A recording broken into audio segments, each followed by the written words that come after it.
Fake allegations మేము ఎటువంటి fake allegations ఇక్కడ చేయట్లేదు. ఇప్పటికి కూడా we are clear on our stand. Mangli garu is directly involved in this. ఏదో రిమాండ్ రిపోర్ట్ లో ఆమె పేరు లేనంత మాత్రం అవ్వదండి. ఇప్పుడు నా పేరు ఉందండి, నా పేరు చెప్పుకొని ఎవడో వచ్చి ఏదో స్కామ్ చేస్తాడు, పైసలు దొప్పుకొని తింటాడు, అప్పుడు నా రెస్పాన్సిబిలిటీ ఉంటది కదా. మినిమం ఈరోజు మంగ్లీ గారి పేరు చెప్పుకొని ఇన్ని డబ్బులు తండుకున్నప్పుడు మరి ఆమె రెస్పాన్సిబిలిటీ ఉంటది కదా. ఇంతమంది మొన్న మీరే తండాలకు పోయారు, అక్కడ తండాలలో అడుక్కుంటుంటే చెప్తుంటే వాళ్ళు ఏమంటున్నారండి, మరి ఎందుకు వచ్చినావు మా ఇంటికి 3-4 సార్లు అని అన్నారు. ఇదే శివ చౌహాన్ అంటాడు మా అక్కకి దీనికి సంబంధం లేదు అని చెప్పేసి. ఉందా లేదా అనేది చూస్తున్న ప్రజలందరూ గమనించాలా. నేను ఒకటే రిక్వెస్ట్ చేస్తున్నా, I'm requesting the chief minister of Telangana Revanth Reddy గారు, ఎవరైనా కానివ్వండి, అది మంగ్లీ కానివ్వండి, ఇంకొకటి కానివ్వండి, ఇంకొక కానివ్వండి, ఈ రమావత్ మధు అనే పర్సన్ కి అండ్ ఎవరైతే ఇందులో ఇన్వాల్వ్ అయి ఉన్నారో వాళ్ళంతటి ఎమ్మెల్యేలు కానివ్వండి, మినిస్టర్స్ కానివ్వండి, ఎంపీలు కానివ్వండి, ప్రతి ఒక్కరిని లాగాల్సిందిగా కోరుకుంటున్నాము. ఏదైతే 10% ఓట్ బ్యాంక్ ఉందో మా ఎస్టీ ఓట్ బ్యాంక్, అది చాలా చాలా ఇంపార్టెంట్. ఈ రోజు గవర్నమెంట్ ఈ రోజు కాంగ్రెస్ పార్టీ గద్దెనెక్కిందంటే it's only because of us. ఎందుకన్నా మేము మోసం చేయలేదు అని చెప్పేసి పార్ట్ ఆఫ్ అవర్ జాబ్ అనుకుంటా అండి. నాకు తెలిసి ఈరోజు మంగ్లీ గారు అంటారు నేను కష్టపడి ఇంత దూరం వచ్చినా అని అంటున్నారు. కష్టం అంటే ఏందమ్మా? ఇది కష్టమా? లేనోడి దగ్గర దోచుకొని తినడం ఇది కష్టం అంటారా? వాళ్ళ కడుపు కోతమ్మని ఒకరు చనిపోయారండి, వాళ్ళ ఫ్యామిలీని ఆదుకుంటారా, లేకపోతే ఈమె పైసలు పెట్టి వాళ్ళని చదివిస్తుందా? ఇష్టం వచ్చినట్టు ఏదో సోషల్ మీడియాలో పోస్ట్ చేయడం కాదు మంగ్లీ గారు. మీరు బయటకు రండి. ఈవెన్ నౌ ఇప్పుడు కూడా మేము రెడీగా ఉన్నాం. You can come out, you can ఒక డిస్కషన్ మాతో పెట్టినా కూడా వీఆర్ వెల్కమింగ్ యూ.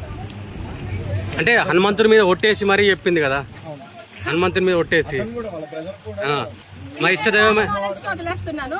మీరే ఇందాకనే వాళ్ళ బ్రదర్ అన్నారు మాకు దీనికి ఎటువంటి సంబంధం లేదు, నేను హనుమంతుడి భక్తుని, నేను శబరాల భక్తుని, నేను తులజా భవాని భక్తులని ఇంకోసారి చెత్త మాటలు మాట్లాడితే మా దేవుళ్ళ మీద ఒట్లేసి చెత్త అబద్ధాలు చెప్తే మాది చెప్పు తగ్గుతుందని చెప్తున్నాను నేను వాళ్ళకి. చాలా సీరియస్ వార్నింగ్ చేస్తున్నా వాళ్ళ తమ్ముడికి కూడా. అసలు ఏమనుకుంటారంటే నాకు అర్థం కాదు.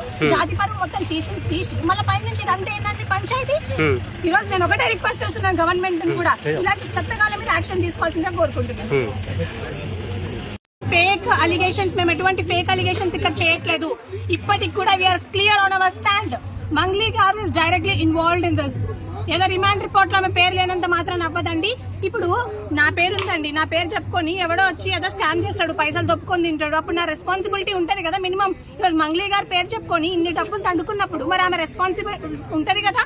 ఇంతమంది మొన్న మీరే తండాలకు పోయారు, అక్కడ తండాలలో అడుక్కుంటుంటే చెప్తుంటే వాళ్ళు ఏమంటున్నారండి, మరి ఎందుకు వచ్చినావు మా ఇంటికి 3-4 సార్లు అని అన్నారు. ఇదే శివ చౌహాన్ అంటాడు మా అక్కకి దీనికి సంబంధం లేదు అని చెప్పేసి. ఉందా లేదా అనేది చూస్తున్న ప్రజలందరూ గమనించాలా.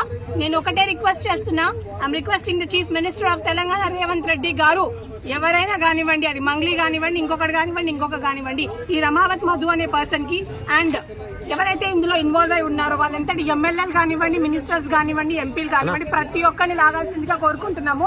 ఏదైతే 10% ఓట్ బ్యాంక్ ఉందో మా ఎస్టీ ఓట్ బ్యాంక్, అది చాలా చాలా ఇంపార్టెంట్. ఈ రోజు గవర్నమెంట్ ఈ రోజు కాంగ్రెస్ పార్టీ గద్దెనెక్కిందంటే it's only because of us. ఎందుకన్నా మేము మోసం చేయలేదు అని చెప్పేసి పార్ట్ ఆఫ్ అవర్ జాబ్ అనుకుంటా అండి. నాకు తెలిసి ఈరోజు మంగ్లీ గారు అంటారు నేను కష్టపడి ఇంత దూరం వచ్చినా అని అంటున్నారు. కష్టం అంటే ఏందమ్మా? ఇది కష్టమా? లేనోడి దగ్గర దోచుకొని తినడం ఇది కష్టం అంటారా? వాళ్ళ కడుపు కోతమ్మని ఒకరు చనిపోయారండి, వాళ్ళ ఫ్యామిలీని ఆదుకుంటారా, లేకపోతే ఈమె పైసలు పెట్టి వాళ్ళని చదివిస్తుందా? ఇష్టం వచ్చినట్టు ఏదో సోషల్ మీడియాలో పోస్ట్ చేయడం కాదు మంగ్లీ గారు. మీరు బయటకు రండి. ఈవెన్ నౌ ఇప్పుడు కూడా మేము రెడీగా ఉన్నాం. You can come out, you can ఒక డిస్కషన్ మాతో పెట్టినా కూడా వీఆర్ వెల్కమింగ్ యూ. అంటే హనుమంతుడి మీద ఒట్టేసి మరీ చెప్పింది కదా, హనుమంతుడి మీద ఒట్టేసి మా ఇష్టదైవమే వదిలేస్తున్నాను. మీరే ఇందాకనే వాళ్ళ బ్రదర్ అన్నారు మాకు దీనికి ఎటువంటి సంబంధం లేదు, నేను హనుమంతుడి భక్తుని, నేను శబరాల భక్తుని, నేను తులజా భవాని భక్తులని ఇంకోసారి చెత్త మాటలు మాట్లాడితే మా దేవుళ్ళ మీద ఒట్లేసి చెత్త అబద్ధాలు చెప్తే మాది చెప్పు తగ్గుతుందని చెప్తున్నాను నేను వాళ్ళకి. చాలా సీరియస్ వార్నింగ్ చేస్తున్నా వాళ్ళ తమ్ముడికి కూడా. అసలు ఏమనుకుంటారంటే నాకు అర్థం కాదు. జాతి పరువు మొత్తం తీసి మళ్ళీ పై నుంచి ఇదంతా ఏంటంటే పంచాయతీ. ఈ రోజు నేను ఒకటే రిక్వెస్ట్ చేస్తున్నాను గవర్నమెంట్ కూడా, ఇలాంటి చెత్తగాల మీద యాక్షన్ తీసుకోవాల్సిందిగా కోరుకుంటున్నాను. ఇలాంటి మరిన్ని వీడియోల కోసం మా యూట్యూబ్ ఛానల్ను లైక్ చేసి సబ్స్క్రైబ్ చేసుకోండి.